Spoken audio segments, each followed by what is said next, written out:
Melody Jared ఒక వర్ధమాన చిత్ర నిర్మాత. తన ఓ కారణంగా తన జీవిత మార్గంలో పోరాడుతూ, తన ఆత్మీయ జీవితాన్ని వెతుకుంటూ ఆన్లైన్ డేటింగ్ను ఆశ్రయించాడు. అతనికి తెలియకుండా అతను అప్పటికే ఆమెను ఎదుర్కొన్నాడు.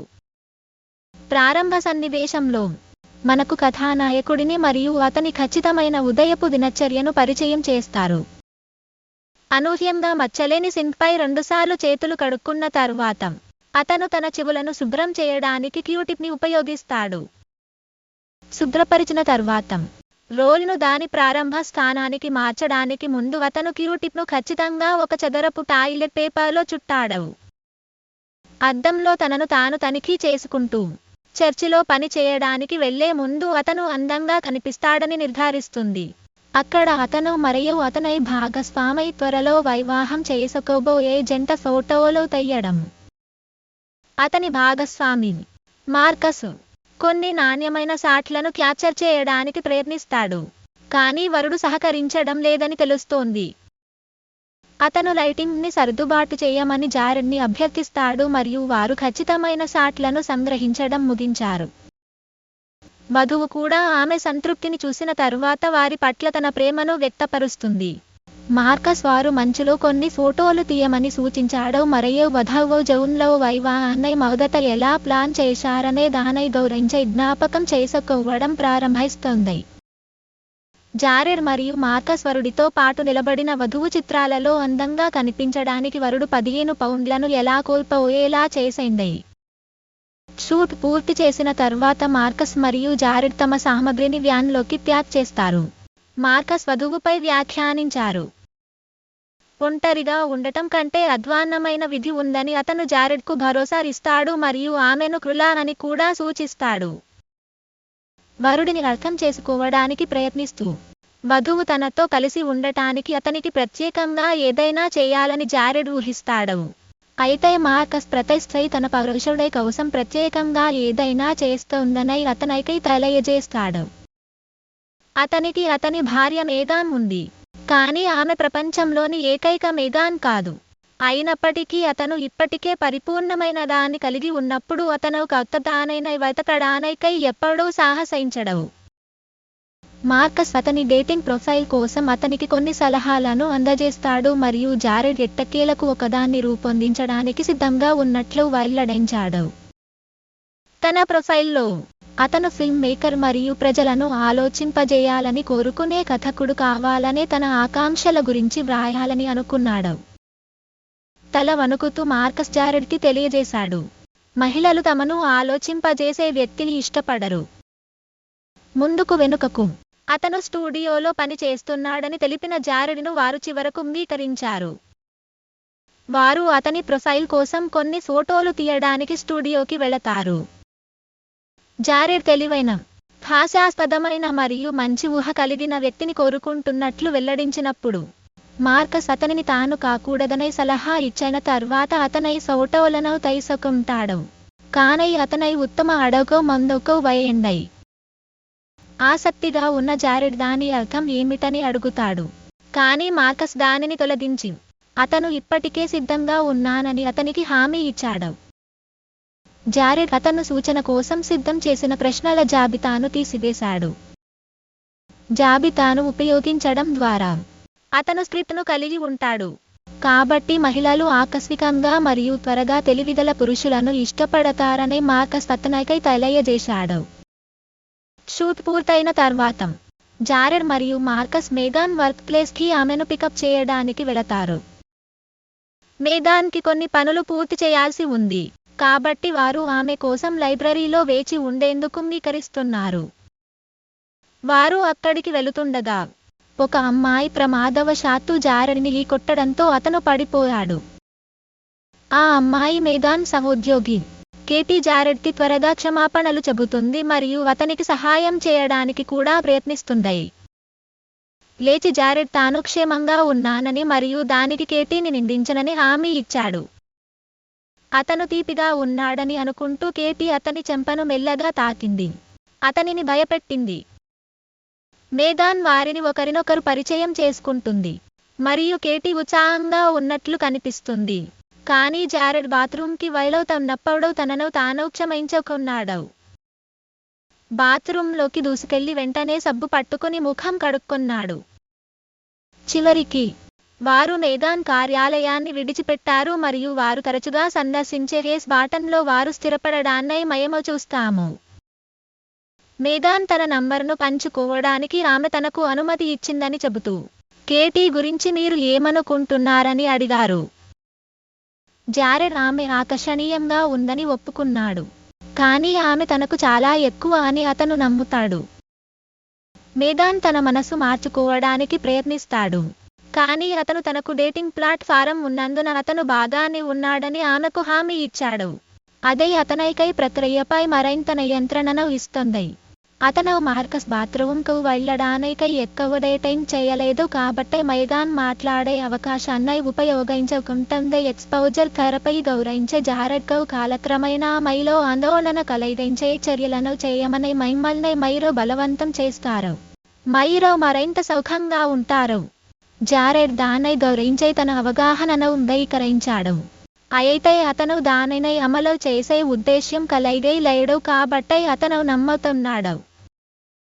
విజయవంతమైంది. బెకెట్స్ అపార్ట్మెంట్ చాలా చమత్కారంగా ఉంది. జారెడ్ తన కింగ్ కాంగ్ ప్రాజెక్టులో నిమగ్నమై ఉన్నాడు. అకస్మాత్తుగా కంప్యూటర్ నోటిఫికేషన్ అతని దృష్టిని ఆకర్షించినప్పుడు అతను తన తలని స్క్రీన్ వైపు తిప్పాడు మరియు కొత్త సందేశాన్ని గమనిస్తాడు. అతను తన ప్రొఫైల్ను త్వరితగతిన పరిశీలించి డెనిస్ అనే 26 ఏళ్ల మహిళ నుండి దానిని కనుగొన్నాడు. మరుసటి రోజు జారెడ్ తన సహోద్యోగి మార్కస్కి ఆమె ప్రొఫైల్ను చూపాడు మరియు అతను ఆమెకు టెక్స్ట్ చేస్తున్నాడని వెల్లడించాడు. మార్కస్ ఆమెను బయటకు అడగాలనుకుంటున్నాడో లేదో ఆరా తీస్తాడు, కానీ జారెడ్ తాను జాగ్రత్తగా ముందుకు సాగుతున్నట్లు వెల్లడించాడు. అతని స్లో అప్రోచ్ వెనుక కారణం అతను డేటింగ్ ప్రక్రియ గురించి తెలియకపోవడమే. అతను ఆమెను బయటకు అడగడానికి ముందు ఆమెతో చాట్ చేయడానికి సరైన వ్యవధి గురించి మార్కస్ను కూడా ప్రశ్నించాడు.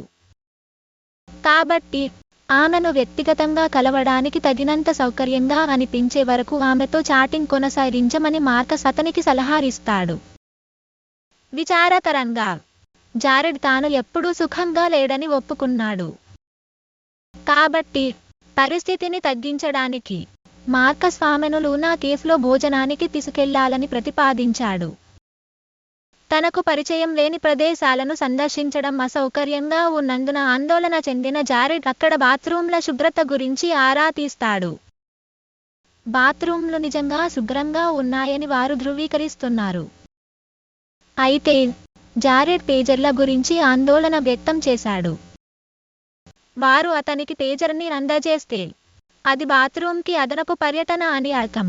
అతను దానిని తగ్గించడానికి ప్రయత్నిస్తున్నాడు. అతను చివరగా డెనిస్ను వ్యక్తిగతంగా కలవడానికి ధైర్యాన్ని సమన్ చేస్తాడు. త్వరగా మేల్కొని అతను తన దుస్తులను ఎంచుకునే ముందు తన సాధారణ దినచర్యను అనుసరిస్తాడు. అతని డ్రాయర్లో ఒకేలా మడత పెట్టిన షర్టులలో ఏ టీషర్టు క్లీనర్గా ఉందో నిర్ణయించడానికి అతను కష్టపడుతున్నప్పుడు మేము అతని యొక్క తీవ్రతను చూశాము. చివరికి అతను రెస్టారెంట్కి వస్తాడు మరియు కొంతకాలం తర్వాత డెనిస్ వస్తాడు. దురదృష్టవశాత్తు టేబుళ్లు అందుబాటులో లేవు, కాబట్టి వెయిట్ స్టాఫ్ జారెడ్కి పేజర్ని అందించారు. వారు పక్కన నిలబడి వారి పేజర్ సందడి చేయడానికై వేచి ఉన్నారు. డెనిస్ వాతావరణం గురించి ఒక సాధారణ సంభాషణను ప్రారంభించాడు. సంభాషణను కొనసాగిస్తూ బ్యాంక్లో ఆమె పాత్ర గురించి జారెడ్ ఆరా తీస్తుంది మరియు తను లోన్ ఆఫీసర్ అని ఆమె వెల్లడించింది. అతను క్యాష్ షాప్ గురించి తేలికగా జోకులు వేస్తాడు, కాబట్టి ఆమె అతని తదుపరి ప్రధాన ప్రాజెక్టుకు నిధులు సమకూరుస్తుంది. సిగ్గుపడ్డాడు. అతను ఫిలిం స్కూల్కి తిరిగి వచ్చే వరకు తాను సినిమాల్లో పనిచేయడం లేదని, కానీ వీడియోగ్రఫీ స్టూడియోలో ఉన్నానని ఒప్పుకున్నాడు. వారు అతని వృత్తిని అర్థం చేసుకోవడానికి వెనుకకు ప్రయత్నిస్తారు మరియు అది కొంచెం ఇబ్బందికరంగా మారుతుంది. సినిమాల గురించి చర్చిస్తున్నప్పుడు డెనిస్ తనకు ఇష్టమైన సినిమా గురించి అడుగుతాడు.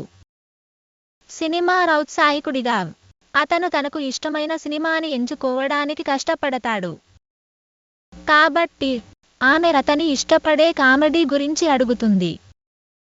ఎడ్వర్డ్ అతనికి ఇష్టమైన కామెడీ, కానీ డెనిస్ దాని గురించి తెలియదు. కాబట్టి వారు డ్రామా వైపు వెళతారు. ఆమె దానిని కూడా గుర్తించలేదు. కానీ అదృష్టవశాత్తు వారి పేజర్ సందడి చేస్తోంది. మెనూలు వారికి అందించబడ్డాయి మరియు కొద్దిసేపటి తర్వాత వారు రావియోలీని ఆర్డర్ చేస్తారు. జారెడ్ మెనూని హ్యాండిల్ చేయవలసి ఉందని ఇప్పటికే కలవరపడ్డాడు. కానీ వెయిట్లెస్ ఆర్డర్ ఇచ్చిన తరువాత దానిని తనకు పంపమని అభ్యర్థించినప్పుడు అతను చేతులు కడుక్కోవాలనే కోరికను అడ్డుకోలేడు. అతను తనను తాను క్షమించుకుంటాడు. తన వేళ్లపై ఏదో అంటుకున్నట్లు క్లెయిమ్ చేస్తాడు. టేబుల్కి తిరిగి వచ్చిన తర్వాత అతను బ్యాంకింగ్ ఫీల్డ్లోకి ఆమె ప్రవేశం గురించి అడిగాడు. అతను తన సిల్వర్వేర్ను విప్పుతున్నప్పుడు బ్యాంకింగ్ అనేది కుటుంబ సంప్రదాయం అని ఆమె వివరించినందుకు అతను పెద్దగా శ్రద్ధ చూపడు. ఎందుకంటే అతను చెడైపోయిన కత్తైన గమనించాడు. అతను ఆమె చెప్పేదానిలో నిమగ్నమై లేడని గ్రహించి ఆమె చలనచిత్ర పరిశ్రమలో అతని ప్రారంభం గురించి అడుగుతుంది. వెయిటర్స్ తిరిగి వస్తుంది మరియు జారెడ్ మరోసారి బాత్రూంకు వెళ్లే ముందు తాజా పాత్రల కోసం ఆమెను అభ్యర్థిస్తుంది. డెనిస్ అతని తరచుగా పర్యటనలతో ఆకట్టుకోలేదు మరియు అతను బాత్రూం నుండి తిరిగి వస్తున్నప్పుడు అది ఆమె ముఖంపై స్పష్టంగా కనిపిస్తుంది. మరుసటి రోజు జారెడ్ కార్యాలయంలో మార్కస్తో చర్చిస్తాడు. అతను బాత్రూంకు 3 క్లిప్పులు మాత్రమే చేశాడని అతను వెల్లడించాడు మరియు మార్కస్ అతనికి జీర్ణ సమస్యలు ఉన్నాయని ఆమె భావించి ఉండవచ్చు. ఏది ఏమైనప్పటికీ అంతా సజావుగా జరిగిందని జారెడ్ నొక్కి చెప్పాడు. కానీ అతను దాని గురించి విచారించే అవకాశం రాకముందే ఆమె బైజైగా ఉందనై ఆమె పేర్కొన్నందున వారు మళ్ళీ బయటకు వెళ్తారో లేదో అనిశ్చితంగా ఉన్నాడు. అతని కోసం మార్కస్ వైచారకరంగా అతని ప్రయాణాలు జరిగాయని అతనికై తెలియజేశాడు. ఆమె టైం టేబుల్ గతంలో ఉన్నదానికంటే చాలా హెక్టిక్. ఏది ఏమైనప్పటికీ క్లుప్త వ్యవధిలో జారెడ్ టేలర్ నుండి మరొక రూపాన్ని అందుకుంది. ఒక ఎనర్జీ ఫర్మ్లో ఉద్యోగం చేస్తున్న 25 సంవత్సరాల వయస్సు గల వ్యక్తి. ఆమె లాబయిస్ట్గా పనిచేస్తోందని తెలుసుకున్న మార్కస్ ఆమె హైండ్కు అలవాటు పడైందని జారెడ్కు తెలియజేశాడు. అందువల్ల అతను ఆమెను ఒక ఉన్నత స్థాయి రెస్టారెంట్కి తీసుకెళ్లాలి చేశానని అతను సూచించిన మరియు రెస్ట్ రూమ్లు నిర్మలమైనవని జారెడ్కి హామీ ఇచ్చే వైదేకం. తేదీ సమయం వచ్చినప్పుడు రెస్టారెంట్లోకి ప్రవేశించిన తర్వాత రెస్టారెంట్కు వెళ్లే ముందు జారెడ్ తన రెగ్యులర్ ఆచారాన్ని జరుపుకోవడం మేము గమనించాము. అతను బార్లో కూర్చున్న టైలర్ను గుర్తించాడు. అతను ఆమెను సమీపించాడు మరియు ఆమె తన ఫోటోకు భిన్నంగా కనిపించాలని తక్షణమే అతనికి తెలియజేస్తుంది. మర్యాదపూర్వకంగా ఆమె ఖచ్చితంగా ఆమె చిత్రాన్ని పోలి ఉందని అతను ఆమెకు హామీ ఇస్తాడు. కానీ ఆమె తన చిత్రాన్ని అసహించుకున్నట్లు చెప్పవద్దని ఆమె జాగ్రత్తగా అతనిని అభ్యర్థిస్తుంది. వారు కూర్చుని వారి మెనూలను చూస్తారు. వ్యక్తులు తమ రూపాలను ఎలా ఇష్టపడరు అనే దానిని జారెడ్ ఎంచుకున్నప్పుడు టేలర్ ఆమె తల ఊపి జారెడ్ ఆమెకు గుర్తు చేస్తూ ఏమి చేస్తాడో గుర్తుకు తెచ్చుకోలేదు. ఆసక్తితో ఆమె చూసినట్లుగా అతను ఏదైనా చేశాడా అని ఆమె ఆరా తీస్తుంది. కానీ వారి వ్యాపారంలో ఎక్కువ భాగం వివాహాలను కలిగి ఉంటుందని అతను ఆమెకు తెలియజేస్తాడు. ఆకట్టుకోని రానెన్ అతను తన జీవితాంతం దానిని కొనసాగించాలని అనుకుంటే ప్రశ్నిస్తుంది మరియు అతను కేవలం ప్రాక్టీస్గా చేస్తున్నాడని అతను ఆమెకు హామీ ఇచ్చాడు. ఆమె అతనికై తగినంత డబ్బు సంపాదించడం లేదని వ్యంగ్యంగా వ్యాఖ్యానించింది. మంచిగా కనిపించే వెయిటర్ వెళ్ళినప్పుడు అతను ఎంత ఆకర్షణీయంగా ఉన్నాడో గమనించి టేలర్ అతనితో సరసాలాడటం ప్రారంభించాడు. ఆమె తినడానికి ఏదైనా సిఫార్సు చేయమని అభ్యర్థిస్తుంది. వారు తమ ఆహారం మరియు పానీయాల ఆర్డర్లను మునుపటి తేదీ మాదిరిగానే వెయిటర్ జారెడ్ని మెనూని పాస్ చేయమని అభ్యర్థించారు. ఇదే జారెడ్ను మరోసారి బ్రేకింగ్ పాయింట్కై నడిపిస్తుంది. అతని చేతులు శుభ్రం చేసుకున్న తర్వాత అతను తిరిగి వచ్చి ఆమె ఉద్యోగం గురించి టేలర్ని ఆరా తీస్తాడు. అయితే ఆమె తన ఉద్యోగం నిస్తేజంగా ఉందని నొక్కి చెప్పడంతో సబ్జెక్టు మార్చాలని ఆమె ప్రతిపాదించింది. అతను ఆమె ఆసక్తుల గురించి అడిగాడు కానీ ఆమె స్పందించలేదు. కాబట్టి అతను క్లాసిక్ చిత్రాల గురించి మాట్లాడటం ప్రారంభించాడు. విరైస్లో వైవిధ్య శైలులను ప్రస్తావిస్తాడు. వారిలో కనీసం ఒకరితో అయినా ఆమెకు పరిచయం ఉందని, అయితే మునుపటి అమ్మాయికి కూడా వారి గురించి ఏమీ తెలియదని అతను ఆశిస్తున్నాడు. వారు సంభాషిస్తున్నప్పుడు ఒక ఈగ జారెడిని చుట్టుముడుతుంది. కాబట్టి అతను దానిని తన చేతుల మధ్య చితకబాదాడు. అతను టేబుల్ పైకై తయారై వచ్చిన తర్వాత చేతుల శుభ్రం చేసుకోవడానికై మరోసారి రెస్టారెంట్ను సందర్శించాలి. అతను టైలర్ వెయిటర్తో సరసాలాడటను గమనించాడు మరియు ఒక జారెడ్ ముఖంలో నిరాశ మరియు దుఃఖం కనిపిస్తుంది. ఇప్పటిలాగే అతను దాని గురించి మార్కస్కు ప్రతిదీ చెబుతాడు మరియు కేటీ అతని కోసం మరోసారి అభ్యర్థించినట్లు మార్కస్ అతనికి తెలియజేస్తాడు.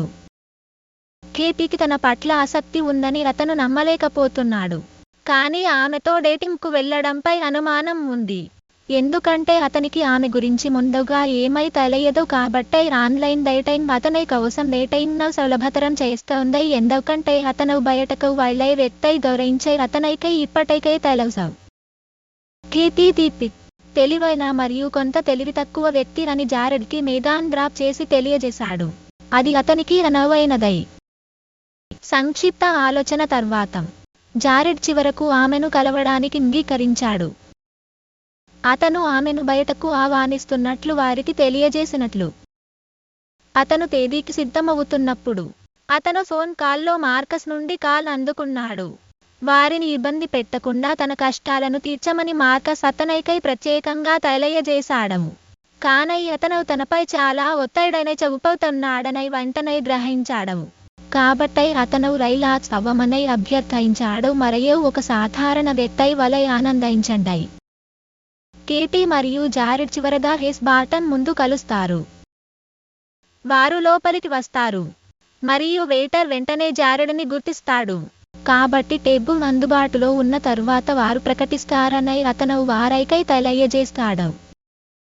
వారు ప్రక్కన నిలబడితే కేటీ జారెడ్ని ఫిల్మ్ స్కూల్ గురించి ఎంక్వైరీ చేస్తుంది. జారెడ్ ఏదైనా ప్రారంభించడం ఇష్టం లేక దాన్ని పూర్తి చేయనందున అతను ఆర్థిక స్థితిని పొందిన తర్వాత తయారై రావాలని అనుకుంటాడు.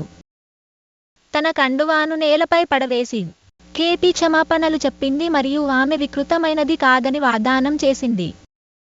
ప్రత్యేక సేకరణలను నిర్వహించడం ద్వారా ఆమె అంత వికృతంగా లేదని నిరూపించబడింది.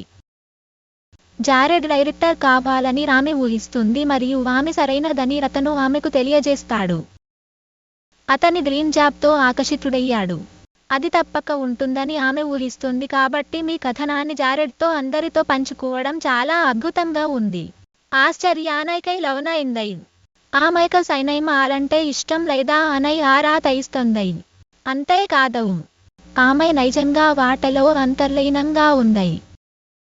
సినిమాను రూపొందించిన వ్యక్తులను గుర్తించడాన్ని ఆమె ఆనందిస్తున్నందున ఆమె చివరి క్రెడిట్ల వరకు కొనసాగుతుందని పేర్కొంది. మెను నుండి ఆమె సిఫార్సులు కోరే ప్రదేశానికి అతను తరచుగా సందర్శిస్తున్నాడని తెలుసుకుని వారు చివరకు పిలువబడతారు మరియు వారి టేబుల్కై వెళతారు. వెయిట్రెస్ దగ్గరికి వెళ్లి అదే పానీయం ఆర్డర్ చేసింది.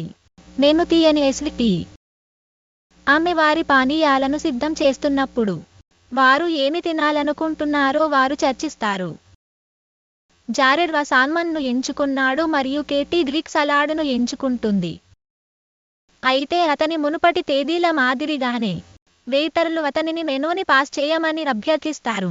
కాబట్టి అతను తన టేబుల్కై తయారై వచ్చిన తరువాత అతను తన చేతులను శుభ్రం చేసుకోవడానికై రెస్టారెంట్కై వెళ్తాడు.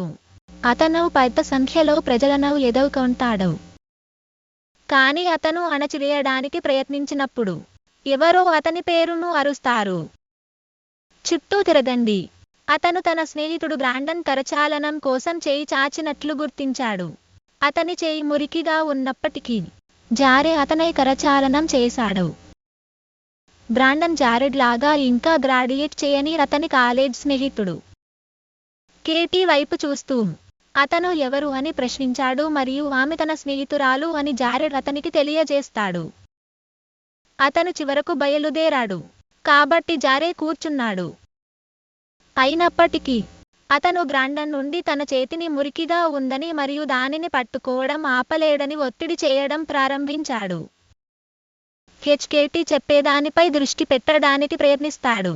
అయితే కేటీ అబౌ చిత్రాల సంభాషణను కొనసాగించే కోరికలను నిరోధించడానికై కష్టపడతాడు మరియు ఆమెకు ఇష్టమైన సినిమాలో క్లాసిక్ అని వెల్లడిస్తుంది.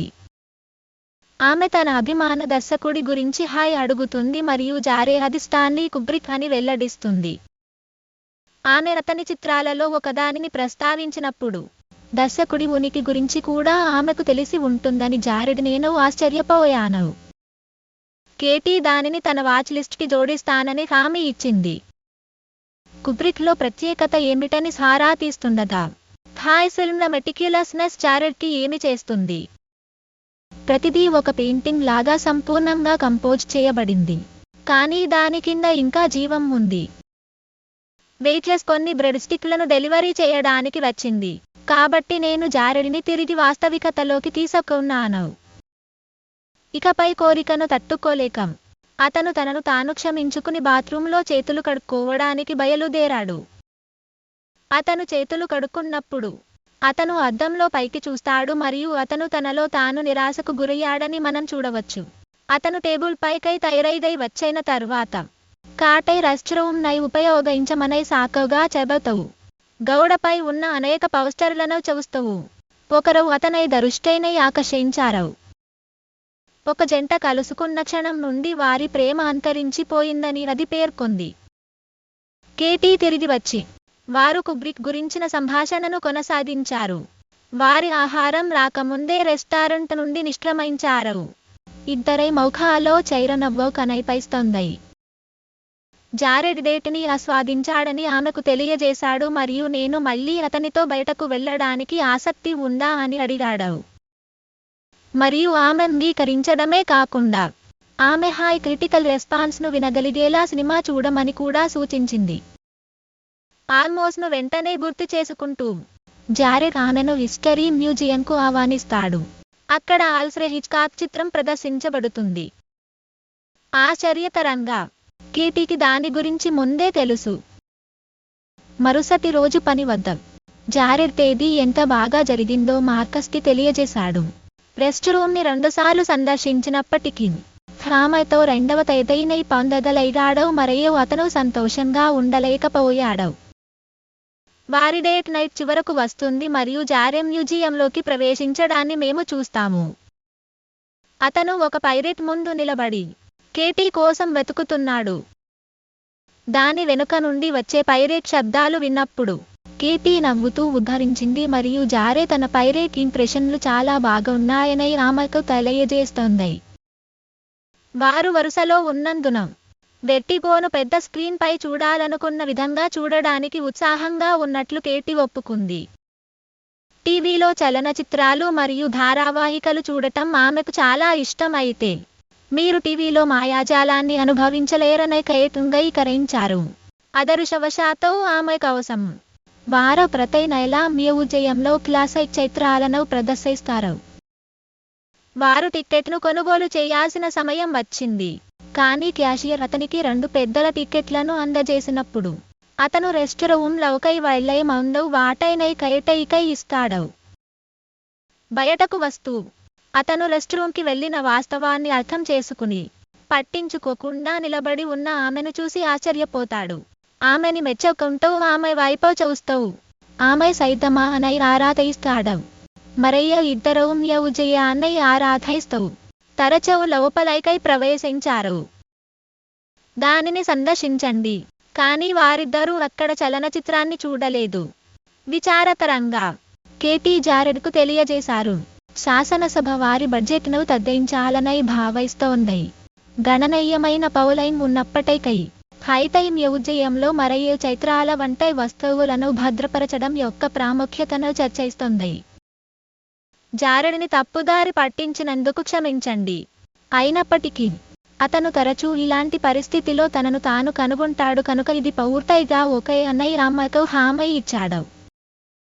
తేదీ అద్భుతంగా ఉండటమే కాకుండా టైంతో పాటు జారెడ్ డేటింగ్ సైట్లో తమ రిలేషన్షిప్ పురోగమిస్తున్నందున తనను తాను మార్కెట్కి దూరంగా ఉన్నట్లు గుర్తించాడు. వారు ప్రతి చోట కలిసి కనిపిస్తారు. ఒకరై సాంగత్యాన్ని ఆనందిస్తారు. జారెడ్ కేటీని తన చేతిని పట్టుకోవడానికి కూడా అనుమతించాడు మరియు అతను తన చేతులను అబ్సెసివ్గా శుభ్రం చేయడం కొనసాగించినప్పటికీ అతను దానిని నవ్వుతూ చేస్తాడు.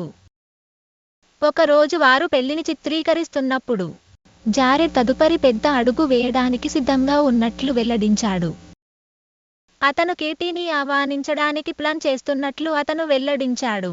మార్కస్ అభ్యంతరం వ్యక్తం చేశాడు, ఎందుకంటే అతను తనను లోపలికి అనుమతించడు. అతను మార్కస్ను లోపలికి అనుమతించకపోవడానికి కారణం అతను ప్రతిదీ తాకడం అని జారెడ్ తనను తాను సమర్థించుకున్నాడు. చివరికి ఆ రోజు వస్తుంది. కేటీ అతని తలుపు తట్టాడు మరియు అతను ఆమెకు అపార్ట్మెంట్ని చూపించడానికి తన దారిలో ఆమెను అనుమతించాడు. అతను దానిని జాగ్రత్తగా చూసుకోవడానికి ఒక నిమ్మకాయ టిష్యూని పట్టుకున్నాడు. వారు గదిలోకి లోతుగా కదులుతారు మరియు గది జీవనాధారమని జారెడ్ వెల్లడించాడు. గది, థియేటర్ మరియు ఎడిటింగ్ గది మరియు సీన్ సెట్టింగ్. జారెడ్ పని చేస్తున్న చిన్న ప్రాజెక్టును చూసి అది ఏమిటని ఆమె అడుగుతుంది. అతను కింగ్ కాంగ్కు తన వద్ద ఉన్న పనిని ఆమెకు చూపించడానికి ఇదే ఒక చిన్న నైవాలై అని అతను వెల్లడించాడు. దానిని చూడడానికి ఉత్సాహంగా ఆమె కూర్చుంది మరియు దానిని ఆమెకు అందించడానికి ముందు అది అసంపూర్తిగా ఉన్న పని అని అతను ఆమెకు గుర్తు చేస్తాడు. కింగ్ కాంగ్ భవనం పైకి ఎగబాకుతున్నప్పుడు స్టార్ ఫైష్ ప్రాతినిధ్యం వహిస్తుంది. కేటీ ఈ ప్రాజెక్టుని చూసి ఆశ్చర్యపోయింది మరియు అతను తన చేతిని ఉంచడం ద్వారా ఆమెకు చూపించినందుకు ఆమె ఎంత కృతజ్ఞతతో ఉందో తెలియజేస్తుంది. వైసాగోగా అనిపిస్తుంది. అతను ఆమెకు చెప్పడానికి ఏదో ఉందని ఆమెకు తెలియజేస్తాడు. ఆమెతో పూర్తిగా నిజాయితీగా ఉండటంతో అతను తన గురించి మొత్తం సత్యాన్ని ఆమెకు చెప్పాడు. ఇది కడుపు వైరస్ కాదని తేలికైన కేటీ ప్రతి ఒక్కరికి ఉందని పేర్కొంటూ అది తనకు సంబంధించినది కాదని అతనికి హామీ ఇచ్చింది. ఆమె తన అపార్ట్మెంట్కి వచ్చినప్పటి నుండి అతను తన చేతిలో పట్టుకున్న నేప్కిన్ని బయట పెట్టాడు. ఆమె అతనిని తాకినట్లయితే అతను దానిని కలిగి ఉన్నాడని అతను అంగీకరించాడు. కానీ అతను అలా చేయలేదని అతను ఆమెకు చెప్పలేదు. ఆమెను ఇష్టపడలేదు, కానీ అతను ఇష్టపడతాడు కాబట్టి ఇది సాధారణ విషయంగా మారినందుకు ఆమె క్షమాపణలు చెప్పింది మరియు అతను సినిమా స్కూల్ని పూర్తి చేయకపోవడానికి కారణం ఇదేనని అతను వెల్లడించాడు. ఇదే సమస్య అయినప్పటికీ కేటీ అతనికి అదే ఇబ్బంది కలిగించదని హామీ ఇచ్చింది. ఆమె చెప్పేది వినడం వలన అతను ఎలా ఉన్నాడో అతనిని అంగీకరించండి. అతను ఉద్వేగభరితమైన ముద్దు కోసం వెళ్ళేటప్పుడు అతని గుండె వేగంగా కొట్టుకుంటుంది. వారి తేదీ సజావుగా సాగుతుంది. మేము జారెడ్ కేటీని ఆమె కారు వద్దకు నడపడాన్ని చూస్తాము. ఆహ్వానాన్ని తిరిగి ఇవ్వాలనుకుంటోంది. కేటీ శుక్రవారం తన అపార్ట్మెంట్కి రమ్మని ఆహ్వానించింది, ఎందుకంటే అతనైతే చూపించడానికి ఎప్పటిలాగే మేము మార్కస్ మరియు మేఘాన్తో జారెడ్ని చూడవచ్చు. హైస్ బార్టన్ అతను మరియు కేటీ ఎలా పని చేస్తున్నారో పంచుకున్నాడు. మేఘాన్ వారు చాలా బాగా పని చేయడం చూసి చాలా తెలివిగా ఉంది. అయితే వారు ఒంటరిగా మిగిలిపోయిన తర్వాత జారెడ్ తన ఆందోళనను మార్కస్కై వ్యక్తం చేయకుండా ఉండలేడు. మేఘాన్ తనతో ఏదైనా పంచుకోవాలనుకునే వాస్తవం కొంత అనుమానాన్ని రేకెత్తించింది, కాబట్టి అది తన కంటే అధ్వానంగా ఉంటుందని అతను ఆందోళన చెందుతాడు. మార్కస్ చాలా క్లాస్గా చెప్పిందనే విషయం తప్ప మరేమీ చెప్పలేదు. శుక్రవారం వస్తుంది మరియు వీధి పక్కన జారెడ్ పార్క్ చేస్తున్నప్పుడు మేము వరండాలో వేచి ఉన్న కేటీని చూడవచ్చు. తన అపార్ట్మెంట్కి వెళ్ళినప్పుడు ఆమె జారెడ్కి మాత్రమే అతను చాలా భయపడే విషయం. కోడర్ గందరగోళాన్ని చూడడానికి మాత్రమే తలుపు తెరుస్తుంది. దట్టమైన దుమ్ము పొరతో పూసిన అనవసరమైన వస్తువుల కుప్పలు మరియు కుప్పలు గది చుట్టూ ప్రతిచోటా పడి ఉన్నాయి. అవిశ్వాసంతో చూస్తూ అతను కదలలేదు లేదా ఏమీ మాట్లాడడు. చివరగా కేటీ అతను లోపలికి రాగలడని అతనికి తెలియజేశాడు మరియు అతను లోపలికి రాగానే భయాందోళనకు గురైంది. అప్పటికే అలవాటు పడైన తన కుటుంబం తప్ప ఎవరైనా తాను కలిగి ఉండని మొదటి వ్యక్తి అతనే అని కేటీ వెల్లడించింది. ఇది చాలా ఎక్కువ అని కేటీ ఒప్పుకుంది. కానీ ఆమె నిజాయితీ ఆమె పారదర్శకంగా ఉండటానికి కూడా ప్రేరేపిస్తుంది. అతను చక్కని విచిత్రమని తెలుసుకున్న ఆమె అతను కూర్చోవడానికి సోఫాను చక్కదిద్దినట్లు ఆమెకు హామీ ఇస్తుంది. అయినప్పటికీ అతను ఆమె ఆఫర్ను మర్యాదపూర్వకంగా తిరస్కరించాడు. అతను సౌకర్యవంతంగా నిలబడతానని పేర్కొన్నాడు. కాటీ తన ఆస్తులతో తనకున్న అనుబంధాన్ని ఒప్పుకుంది. అవసరమైతే తన వద్ద వాటిని కలిగి ఉన్నానని మరియు అవి వృధా పోవు అని ఓదార్పునిస్తుంది. ఆమె ఎప్పుడు కావాలంటే అప్పుడు వాటిని ఆస్వాదించవచ్చు. కానీ సమస్య ఏమిటంటే ఆమెకు చాలా ఆసక్తులు ఉన్నాయి. దిగ్భ్రాంతికి గురైనప్పటికీ జారెడ్ తన చర్యలను సమర్థిస్తూ విభిన్నమైన ఆసక్తులను కలిగి ఉండటం తన తప్పు కాదని చెప్పడం ద్వారా అర్థం చేసుకోవడానికి ప్రయత్నిస్తుంది. అయితే అతను ఇంటికి తిరిగి వచ్చిన తర్వాత అతను తన అపార్ట్మెంట్ పరిస్థితిని సిటిజన్ కేన్ ముగింపుతో పోల్చి మార్కస్తో తన నిరాశను వ్యక్తం చేస్తూ ఆత్రుతగా స్నానం చేస్తూ తనను తాను స్క్రబ్ చేసుకుంటాడు. జారెడ్కు కేటీ పట్ల ఉన్న అభిమానం చాలా ఇబ్బంది కలిగించేది. కానీ అతను డేటింగ్ సన్నివేశంలో తనను తాను తిరిగి ఉంచుకుని ముందుకు సాగాలని భావించాడు.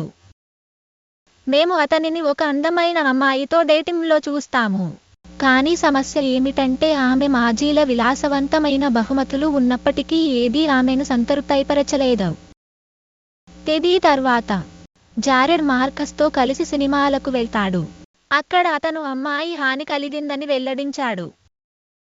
వారు హాల్కి వెళుతున్నప్పుడు వారు ప్రారంభ సన్నివేశంలో చిత్రీకరించిన వివాహ ఫోటోల నుండి గోడకు ఆనుకుని ఉన్న వ్యక్తిని గుర్తించారు. అతను ఆరోగ్యంగా ఉన్నట్లు వారు గమనించారు మరియు బాత్రూమ్ నుండి ఒక అమ్మాయి బయటపడింది. వారు మొదట ఆ వ్యక్తితో చిత్రీకరించిన వధువు కాదు. కాబట్టి మార్కస్ ఆ అమ్మాయి తనతో నిజమైనదని మరియు అతను పరిపూర్ణంగా ఉండాలని ఆశించడం లేదని ఊహిస్తాడు. మార్కస్ మాటలు జారెడ్తో ప్రతిధ్వనించాయి. కేటీతో అతని పరిస్థితిని ప్రతిబింబించేలా చేస్తుంది. అతను వారి భాగస్వామ్య క్షణాలను మరియు ఆమె దయతో కూడిన చిరునవ్వులు జ్ఞాపకం చేసుకోవడం ఆపలేడు. అతను ఆమెకు కాల్ చేయాలని నిర్ణయించుకున్నాడు. కానీ అది నేరుగా వాయిస్ మెయిల్కి వెళుతుంది. కాబట్టి అతను ఆమెకు ఒక లేఖ రాస్తాడు. అయినప్పటికీ ఆమె గది యొక్క చిత్రం అతని మనస్సులో కనిపిస్తుంది. కానీ అతను దానిని అడ్డుకోనివ్వడు. అతను లైబ్రరీకి వెళ్లడం మేము చూస్తాము. అక్కడ అతను నేరుగా ఆమె కౌంటర్కి వెళ్తాడు. ఆమె అతన్ని గుర్తించనట్లు నటిస్తుంది. అతనిని ఇతర కస్టమర్ల వలె చూస్తుంది. జారెడ్ తన అతిగా స్పందించినందుకు మరియు హాజరు కానందుకు క్షమాపణలు చెప్పాడు. కానీ ఎవరైనా అదే విధంగా ప్రతిస్పందించవచ్చని ఆమె నొక్కి చెప్పింది. అయినప్పటికీ అతను ఆమెకు ఎవరైనాగా ఉండటానికి ఇష్టపడడు. అతను భిన్నంగా ఉన్నాడని భావించినందున ఆమె తన అపార్ట్మెంట్ని అతనికి చూపించిందని అతను వివరించాడు. ఇది ప్రమాదం అని ఆమెకు తెలుసు. కానీ అతను బాధపడాల్సిన అవసరం లేదని ఆమె అతనికి భరోసా ఇస్తుంది. నేను చెడుగా భావించాను. Jared counter. వారు కలిసి మంచి అవకాశం ఉందని మరియు అతని దానిని నాశనం చేయకూడదని నమ్ముతున్నాను. అతను తన అభిప్రాయాన్ని నిరూపించుకోవడానికి ప్రయత్నించినప్పటికీ అతను చివరికి తన విషయాలతో అలసిపోతాడని కేటీ నమ్ముతుంది. ఆమె ఇప్పటికే తనను తాను అర్థం చేసుకుంది. అతను విషయాలను సరిచేయాలనుకుంటే అతను తన అపార్ట్మెంట్లో ఎందుకు కనిపించలేదని ఆమె అతన్ని అడుగుతుంది. అతను తనను తాను ఒక నట్ కేస్, ఒక కుదుపు, ఒక వూసస్, ఒక లామె బ్రెయిన్, ఒక నంస్కల్, ఒక దిమ్ బల్బ్ మరియు మరెన్నో అవమానాలను లేబుల్ చేసుకున్నాడు. ఇది కేటీ ముఖంలో చిరునవ్వును తెస్తుంది. కానీ అతని క్షమాపణ ఏమీ మారదని ఆమెకు తెలుసు. అతను ఇప్పటికీ అదే జారెడ్. తను ఎంత సీరియస్గా ఉందో ఆమెకు చూపించడానికి అతను తన వేలిని కౌంటర్ మీదుగా స్వైప్ చేసి నోటిలో పెట్టాడు. ఆమె కళ్ళలోకి లోతుగా చూస్తూ అతను తన నోరు కడుక్కోనని ప్రకటించాడు. అవి పనికి వస్తాయనే నమ్మకంతో. చివరికి అతను చెప్పింది నిజమే. 1 సంవత్సరం తర్వాత జారెడ్ పని కోసం సిద్ధమవుతున్నప్పుడు మేము వారిని కలిసి చూస్తాము. అతని బలవంతంగా చేతులు కడుక్కోవడం తగ్గడమే కాకుండా జారెడ్ మరియు కేటీ కలిసి జీవిస్తున్నారు. వారి ఇంటి వైపులా ప్రత్యేక ప్రవేశాలు ఉన్నప్పటికీ వారు సరిహద్దులు లేని ప్రేమకు ఒక ప్రకాశవంతమైన ఉదాహరణ. చిరునవ్వు. అతను ఆమెకు కాల్ చేయాలని నిర్ణయించుకున్నాడు, కానీ అది నేరుగా వాయిస్ మెయిల్కి వెళుతుంది. కాబట్టి అతను ఆమెకు ఒక లేఖ రాస్తాడు. అయినప్పటికీ ఆమె గది యొక్క చిత్రం అతని మనస్సులో కనిపిస్తుంది, కానీ అతను దానిని అడ్డుకోనివ్వడు. అతను లైబ్రరీకి వెళ్ళడం మేము చూస్తాము. అక్కడ అతను నేరుగా ఆమె కౌంటర్కి వెళ్తాడు. ఆమె అతన్ని గుర్తించనట్లు నటిస్తుంది. అతనిని ఇతర కస్టమర్ల వలె చూస్తుంది. జారెడ్ తన అతిగా స్పందించినందుకు మరియు హాజరు కానందుకు క్షమాపణలు చెప్పాడు, కానీ ఎవరైనా అదే విధంగా ప్రతిస్పందించవచ్చని ఆమె నొక్కై చెప్పింది. అయినప్పటికీ అతను ఆమెకు ఎవరైనాగా ఉండటానికి ఇష్టపడడు. అతను భిన్నంగా ఉన్నాడని భావించినందున ఆమె తన అపార్ట్మెంట్ని అతనికి చూపించిందని అతను వివరించాడు. ఇది ప్రమాదం అని ఆమెకు తెలుసు, కానీ అతను బాధపడాల్సిన అవసరం లేదని ఆమె అతనికి భరోసా ఇస్తుంది. నేను చెడుగా భావించాను. Jared counter. వారు కలిసి మంచి అవకాశం ఉందని మరియు అతని దానిని నాశనం చేయకూడదని నమ్ముతున్నాను. అతను తన అభిప్రాయాన్ని నిరూపించుకోవడానికి ప్రయత్నించినప్పటికీ అతను చివరికి తన విషయాలతో అలసిపోతాడని కేటీ నమ్ముతుంది. ఆమె ఇప్పటికీ తనను తాను అర్థం చేసుకుంది. అతను విషయాలను సరిచేయాలనుకుంటే అతను తన అపార్ట్మెంట్లో ఎందుకు కనిపించలేదని ఆమె అతన్ని అడుగుతుంది. అతను తనను తాను ఒక నట్ కేస్, ఒక కుదుపు, ఒక రూసస్, ఒక లామెబ్రేను, ఒక నమ్స్కల్, ఒక దిమ్ బల్బ్ మరియు మరెన్నో అవమానాలను లేబుల్ చేసుకున్నాడు. ఇది కేటీ ముఖంలో చిరునవ్వును తెస్తుంది, కానీ అతని క్షమాపణ ఏమీ మారదని ఆమెకు తెలుసు. అతను ఇప్పటికీ అదే జారెడ్. తను ఎంత సీరియస్గా ఉందో ఆమెకు చూపించడానికి అతను తన వేలిని కౌంటర్ మీదుగా స్వైప్ చేసి నోటిలో పెట్టాడు. ఆమె కళ్ళలోకి లోతుగా చూస్తూ అతను తన నోరు కడుక్కోనని ప్రకటించాడు, అవి పనికి వస్తాయనే నమ్మకంతో. చివరికి అతను చెప్పింది నిజమే. 1 సంవత్సరం తర్వాత జారెడ్ పని కోసం సిద్ధమవుతున్నప్పుడు మేము వారిని కలిసి చూస్తాము. అతని బలవంతంగా చేతులు కడుక్కోవడం తగ్గడమే కాకుండా జారెడ్ మరియు కేటీ కలిసి జీవిస్తున్నారు. వారి ఇంటి వైపులా ప్రత్యేక ప్రవేశాలు ఉన్నప్పటికీ వారు సరిహద్దులు లేని ప్రేమకు ఒక ప్రకాశవంతమైన ఉదాహరణ. చెడ్డది. జారెడ్ వాదించాడు. వారు కలిసి మంచి అవకాశాన్ని కలిగి ఉన్నారని మరియు అతని దానిని నాశనం చేయకూడదని నమ్ముతున్నాడు. అతను తన అభిప్రాయాన్ని నిరూపించుకోవడానికి ప్రయత్నించినప్పటికీ అతను చివరికి తన విషయాలతో అలసిపోతాడని కేటీ నమ్ముతుంది. ఆమె ఇప్పటికే తనను తాను అర్థం చేసుకుంది. అతను విషయాలను సరిచేయాలనుకుంటే అతను తన అపార్ట్మెంట్లో ఎందుకు కనిపించలేదని ఆమె అతన్ని అడుగుతుంది. అతను తనను తాను ఒక నట్ కేస్, ఒక కుదుపు, ఒక రూసస్, ఒక లామెబ్రేను, ఒక నమ్స్కల్, ఒక దిమ్ బల్బ్ మరియు మరెన్నో అవమానాలను లేబుల్ చేసుకున్నాడు. ఇది కేటీ ముఖంలో చిరునవ్వును తెస్తుంది, కానీ అతని క్షమాపణ ఏమీ మారదని ఆమెకు తెలుసు. అతను ఇప్పటికీ అదే జారెడ్. తను ఎంత సీరియస్గా ఉందో ఆమెకు చూపించడానికి అతను తన వేలిని కౌంటర్ మీదుగా స్వైప్ చేసి నోటిలో పెట్టాడు. ఆమె కళ్ళలోకి లోతుగా చూస్తూ అతను తన నోరు కడుక్కోనని ప్రకటించాడు, అవి పనికి వస్తాయనే నమ్మకంతో. చివరికి అతను చెప్పింది నిజమే. 1 సంవత్సరం తర్వాత జారెడ్ పని కోసం సిద్ధమవుతున్నప్పుడు మేము వారిని కలిసి చూస్తాము.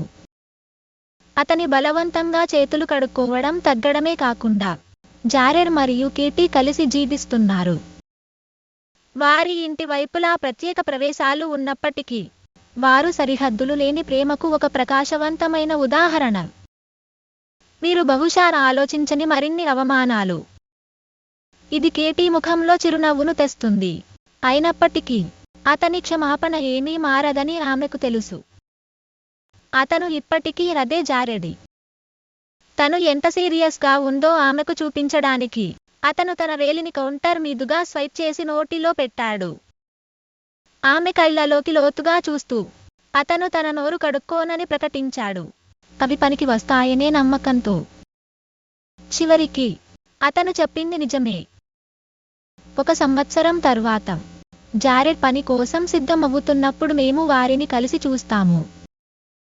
అతని బలవంతంగా చేతులు కడుక్కోవడం తగ్గడమే కాకుండా జారెడ్ మరియు కేటీ కలిసి జీవిస్తున్నారు.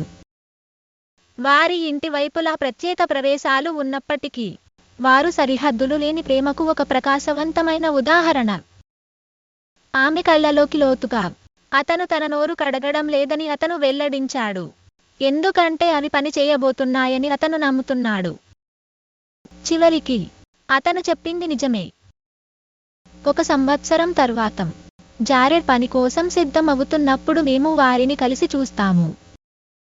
అతని బలవంతంగా చేతులు కడుక్కోవడం తగ్గడమే కాకుండా జారెడ్ మరియు కేటీ కలిసి జీవిస్తున్నారు.